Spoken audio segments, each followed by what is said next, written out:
Welcome to The Watchman. Well, we have a very special treat for you today. We're joined in studio by CBN's Jerusalem Bureau Chief, Chris Mitchell. Chris is the author of a fantastic new book called Dateline, Jerusalem. It is a must-read. Everyone needs to pick it up. Ripped from today's headlines, Chris's on-the-ground perspective and experiences in the eternal city, Jerusalem. Chris, welcome. Hey, Eric, great to be with you. So great to have you, my friend. Yeah, it's great to see you on this side of the pond. Yeah, exactly. So much to talk about with this fabulous new book, Dateline, Jerusalem, hot off the presses. I know this was a work that was years in the making. We had talked about this for a long time. Yeah, we were did. Working on the book, Chris. Yeah. What kind of motivated you to write this book, first of all? You've been in Jerusalem for 13 years now. You're a Jerusalemite now. Yeah, it feels like it.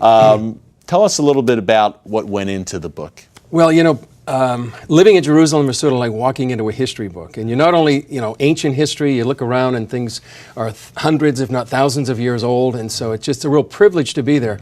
Part of the reason behind Dateline Jerusalem is to explain to people what's happening in the Middle East. Because I think a lot of people have this sense that it's a blur to them. They see a 2 or 3 minute story, a news story, and they don't have the context or the perspective.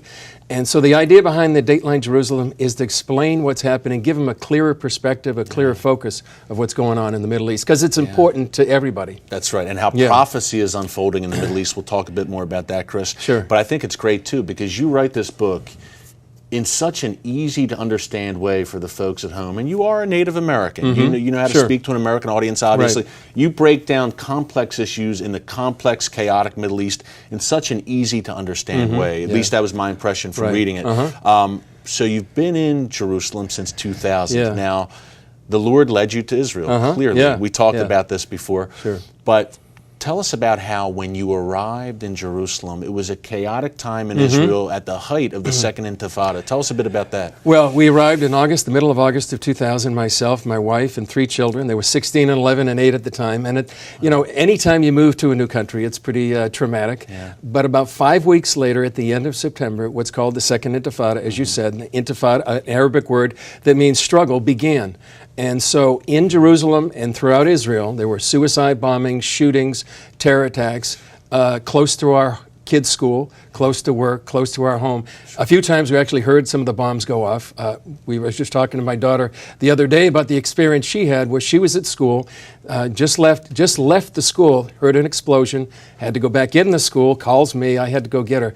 So it was a very traumatic experience for several years. And that was your introduction. That was our introduction. Somebody said we got thrown into the deep end of the pool. Right. The good thing is the Lord's in the deep end of the pool, so he protected us and kept us safe. Now, how did your family react? Your wife, your 3 beautiful children, how did they deal with it? It must have been tough for everyone. It was tough for everybody. I think it was tough perhaps for my wife. I mean, now her kids are in harm's way. And yet, we did have a strong sense that God had called us and that He would take care of us.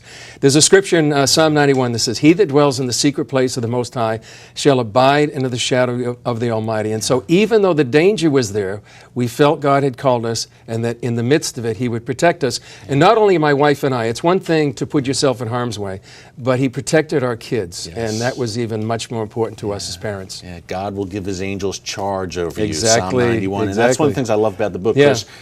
You get into your personal backstory, which is so fascinating, and it gives the reader a sense that they know you, that they're walking with you in Israel. It's one of the things I really love about the book, the personal nature of it, Chris. Right.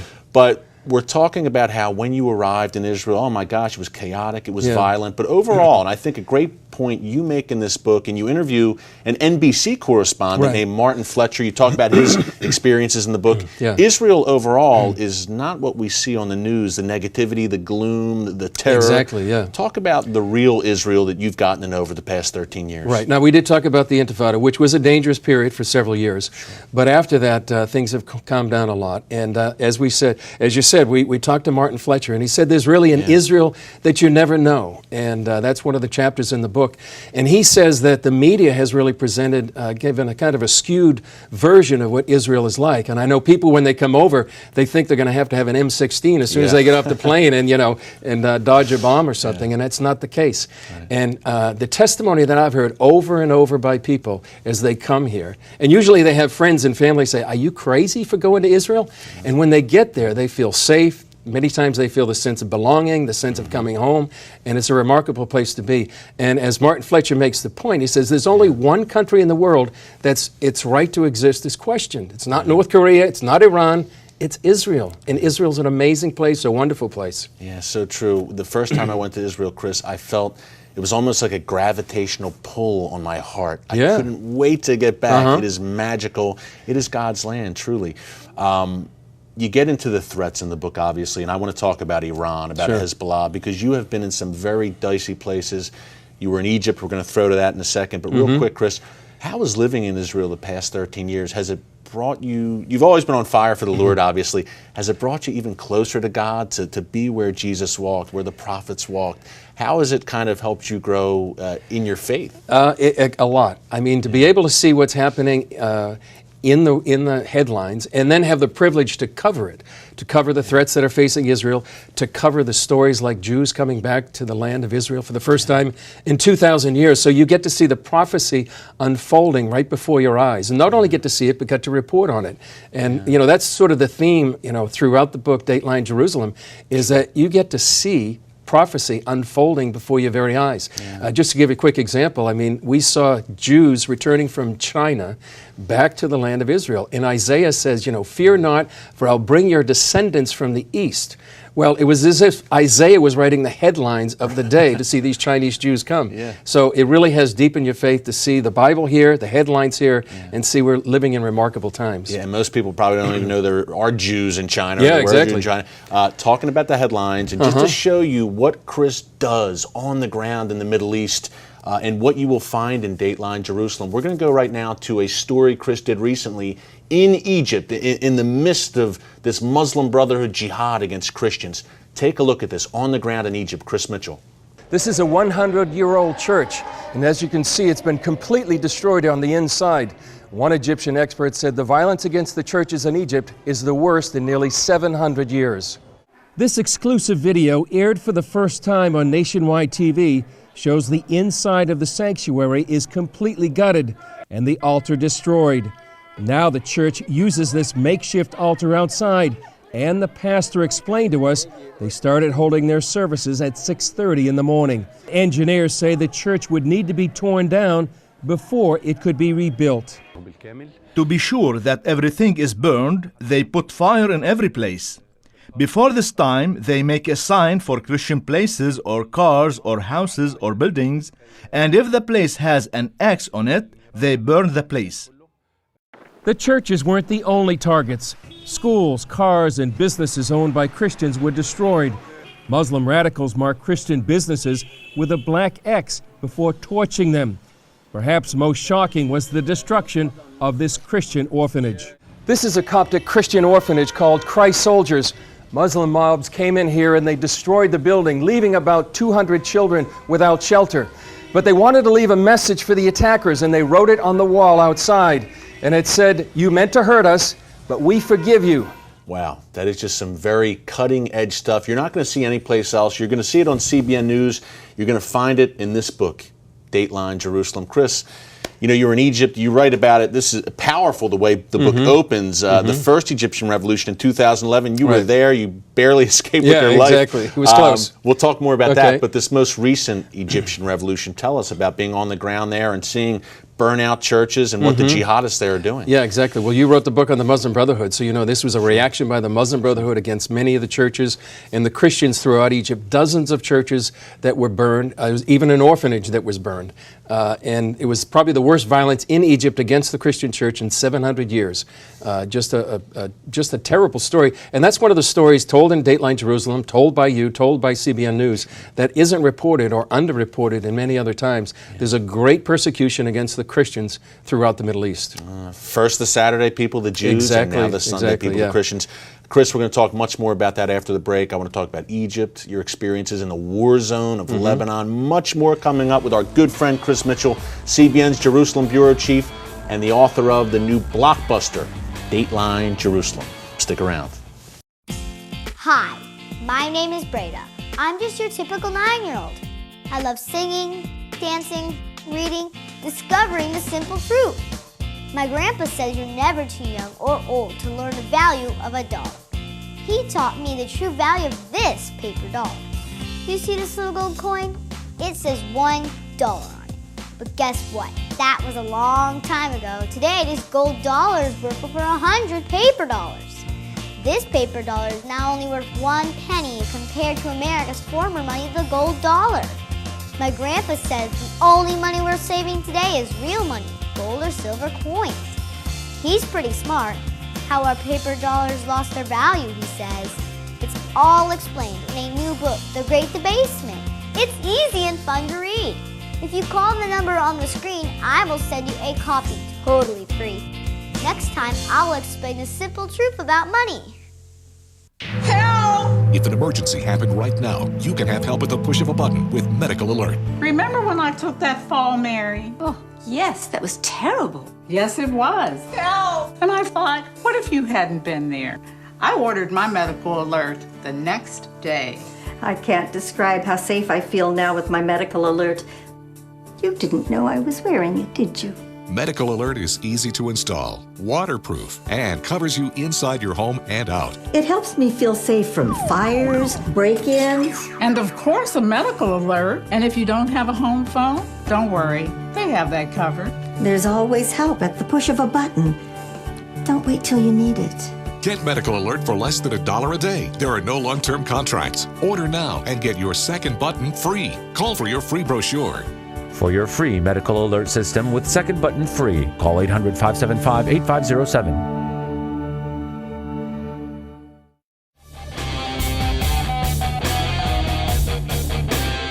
And welcome back. We're talking to our good friend Chris Mitchell, CBN's Jerusalem Bureau Chief, author of the gripping new eyewitness account of prophecies unfolding in the Middle East, Dateline, Jerusalem. Pick it up. And by the way, Chris is host of the weekly CBN News show, Jerusalem Dateline. Also check that out on cbnnews.com. Chris, I gave quite a teaser a few minutes ago. I said, Chris, you nearly lost your life in Egypt. You barely escaped.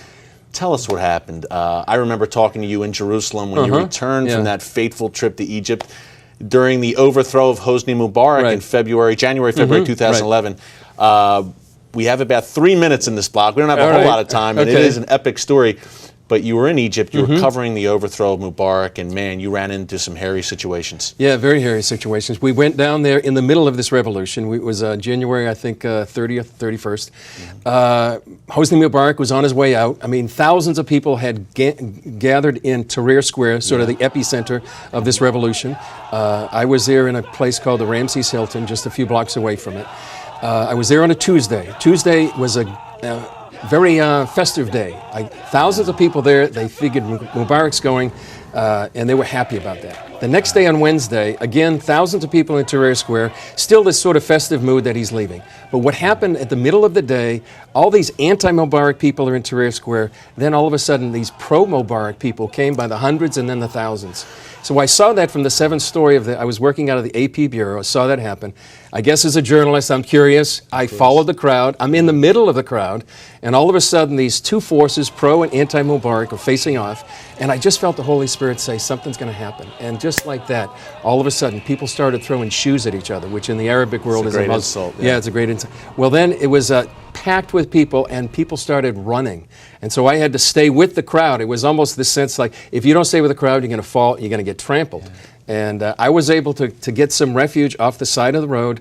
I had a small JVC camera in my pocket, pulled it out, started videotaping what became a riot. And then after I was videotaping, I was calling Steve Little, you know, back in CBN. CBN producer, Drew Parkhill, I'm saying there's a riot going on. I had just filed a story. I said the story's obsolete, we got to change the story. Secret policeman came up to me and told me in Arabic, I don't speak Arabic, but I knew what he meant, stop videotaping. I stopped the videotaping, still on the phone, and I walked away from him because I was concerned, obviously. Sure. And there was another guy, and they came up to me, took the camera out of my hand, took the phone out of my hand, out of the camera out of my pocket. And I had two thoughts. First of all, get it back, and then I thought, well, there's two of them, one of me. This is not working. Yeah. So later on, the riot became a battle between these pro and anti-Mubarak people. I was in a hotel, literally watching this battle unfold. But the hotel itself was in danger of actually being besieged by these people that were against, because mainly the people in the hotel were journalists. Right. And I'm thinking, this is not a safe. Exactly, Westerns. And it was the only time I really felt I might not make it out. Never had that feeling before, and I knew my wife had sent me an email, and we have this agreement: if I'm in a dangerous place or situation, if I don't make it out, we'll see you on the other side. Yeah. And also, if you do get captured or kidnapped, just don't deny the Lord. Yeah. And but thankfully the next morning, I got a call from Rob, our boss, and said, you better get out of there, and I was able to get out. Amen, Chris. Much more coming up. That's the kind of gripping story you will find in this book. Pick it up. More to come with Chris Mitchell. Don't move. Attention sleep apnea patients. Are you tired of the expense and hassle of getting your CPAP and BiPAP supplies? Are you fed up with dealing with ill-fitting, leaking, or worn-out masks and straps? Are you worried about the effects that unsanitary tubes, cushions, and filters have on your health? If you said yes to any of these questions, Allied Medical Supply Network has the solution to your problems. You could qualify to have your supplies regularly delivered right to your door at little or no cost to you. That's right, no more inconvenience, no worn-out masks and straps, no more unsanitary equipment, just restful sleep. Call Allied Medical Supply Network today to determine if you may qualify to receive your fresh, brand-name supplies at little or no cost. Don't delay. Call us now to see if you are eligible to save money on regular delivery of your CPAP and BiPAP supplies. Call 1-800-815-9947. That's 1-800-815-9947. Or go to cpapsupplyhelpline.com.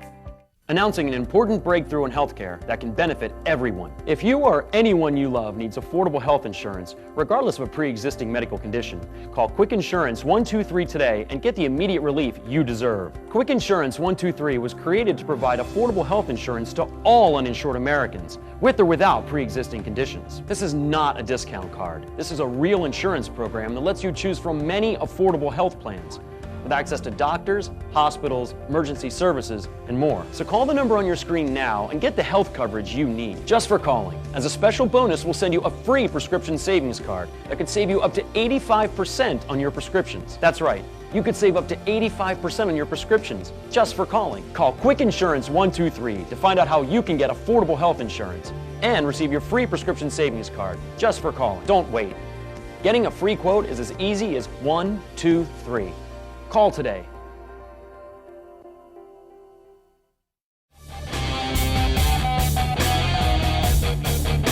Welcome back. We're talking to CBN's Jerusalem Bureau Chief Chris Mitchell, author of Dateline Jerusalem and host of the Jerusalem Dateline show.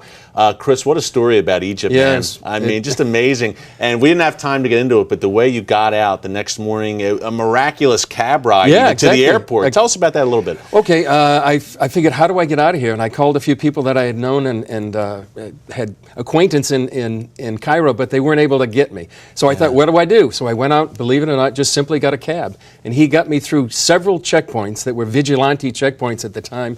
Had to go present my identification to these guys with machetes and guns, and thankfully made it through to the airport. It wasn't until later, I actually had to get a State Department evacuation flight later that night to get out of there, and then made it to Frankfurt, Germany, then back to Jerusalem. Back to Jerusalem. Wow, what a story, man. It's all in here. It's all in this fantastic book. Another account you have that I think is gripping is your time in northern Israel during the 2006 Lebanon war, when Israel was fighting against Hezbollah. You literally were seeing rockets fall around you. Talk about that, Chris. We were in Metula, which is right on the northern border of Israel, just a few feet away, actually, from Lebanon. And that was the 34-day war, 2006, now called the Second Lebanon War between Hezbollah.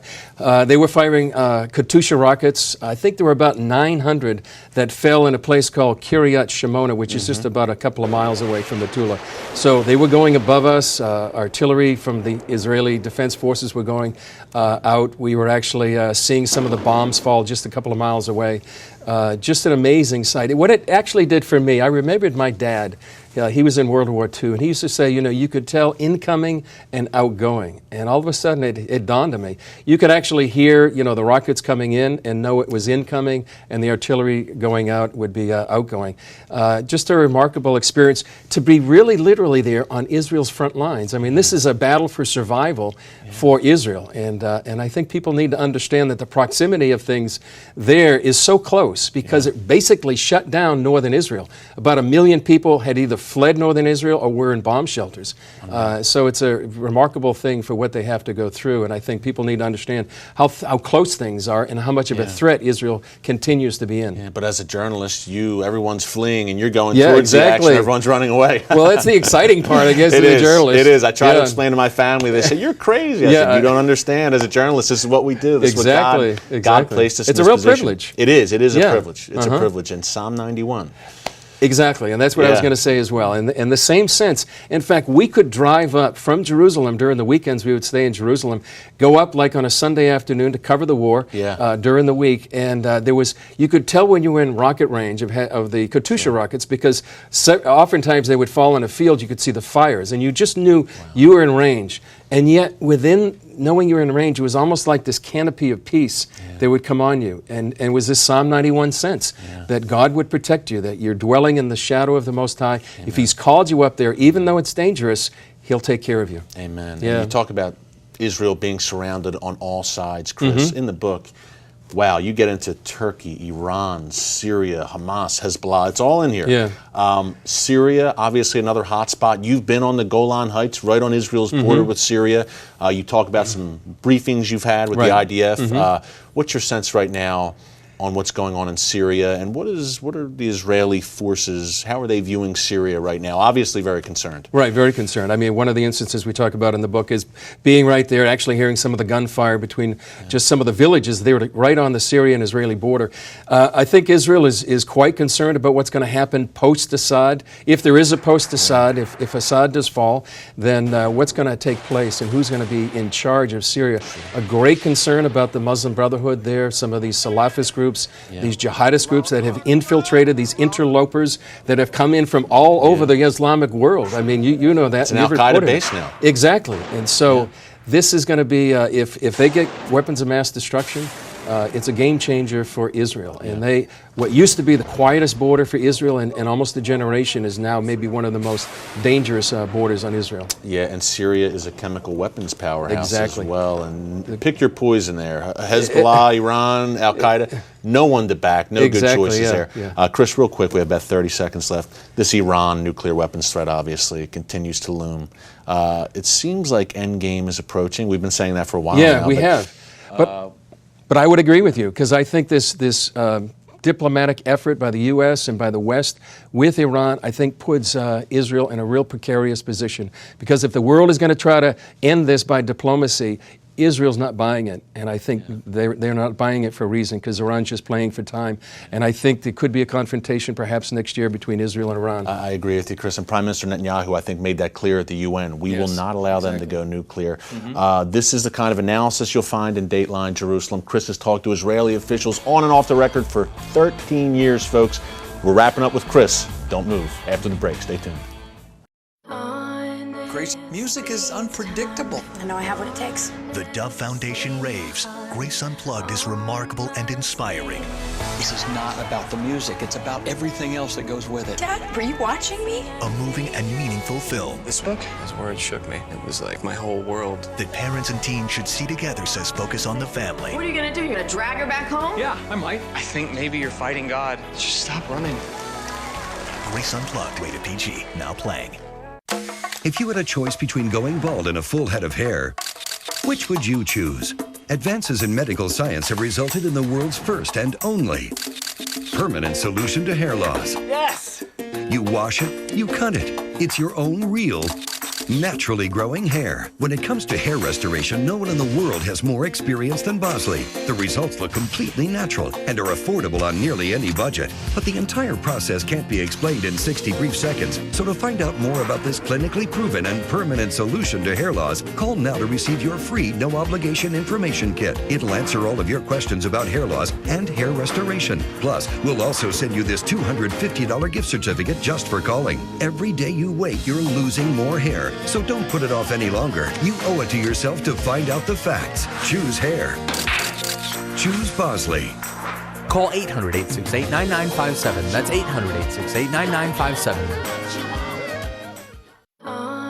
Grace, music is unpredictable. I know I have what it takes. The Dove Foundation raves. Grace Unplugged is remarkable and inspiring.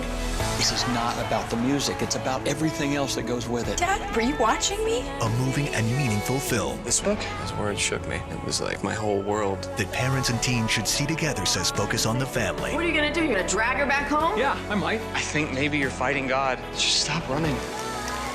Grace Unplugged, rated PG, now playing.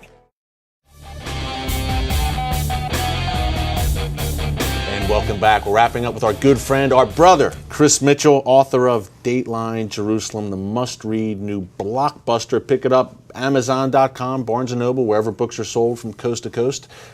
Chris, as we wrap up here, it's been great to have you here. Great to be with you, Eric. Watchman, I love it. The lair, the bunker. Yeah. Talk about what God is doing in Israel right now. I mean, some of the unreported stories that you highlight in Dateline, Jerusalem. Talk about what the church is doing in Israel and just miracles, dreams, visions, how God is moving in Israel right now. I think there's we live in an amazing time in history, and that's what Dateline Jerusalem talks about. First of all, the gospel is going around the world. It says in the book of Matthew that this gospel of the kingdom shall be preached in all the world for a witness, and then the end shall come. And there's two great mission movements right now, taking the gospel from China, from Africa, from literally all over the world, and they're heading back to Jerusalem. And so when you see these things happening that the Bible prophesied happening right now, we live in an amazing time, and I think people need to understand that. And they need to understand what's happening in the Middle East. One of the things as well is that there's more evangelism going on in the Muslim world than any time in the 1400-year history of Islam. I know you report on some of the bad side, but the good side right now is the fact that Muslims are coming many times through dreams and visions. Supernaturally, Jesus is appearing to Muslims, and they have a dream, and they all of a sudden, we talked to one of the guys in the book, his name is Ali, now a Turkish pastor. He went to Mecca, had a dream. Jesus appeared to him and said, "Follow me." He left Mecca, and now he's following Jesus. And this is happening thousands of times. One of the fastest growing churches in the world is Iran and Afghanistan. And this is because of dreams and visions, because of the internet, and because of satellite television. And it's penetrating this sort of religious colossus for 14 centuries, and now penetrating that darkness. Those are some of the things that are happening. People being raised from the dead, miracles, signs and wonders. They're happening throughout the Middle East. And I think people need to understand what's happening and that it matters to them here in the U.S. or wherever they are in the world. What happens in the Middle East is going to have an impact on them. And one of the themes in the book as well is the fact that all these roads, all these trends are heading back to Jerusalem. And there's a statement, 2,000 years ago, they said all roads led to Rome. Now, 2,000 years later, all roads are leading to Jerusalem. And what does that mean? That means Zechariah said that was going to happen. And we know eventually, whenever that does come, this is where Jesus is going to come and set up his kingdom. Well, thank God you have a front row seat, Chris. Dateline, Jerusalem. Pick it up. Our good friend Chris Mitchell. Hey. God bless you, brother. God bless we'll do you, it again next year in Jerusalem. In Jerusalem. Yes. Okay. And until next time, from the Watchman, take care, God bless, and remember, never hold your peace.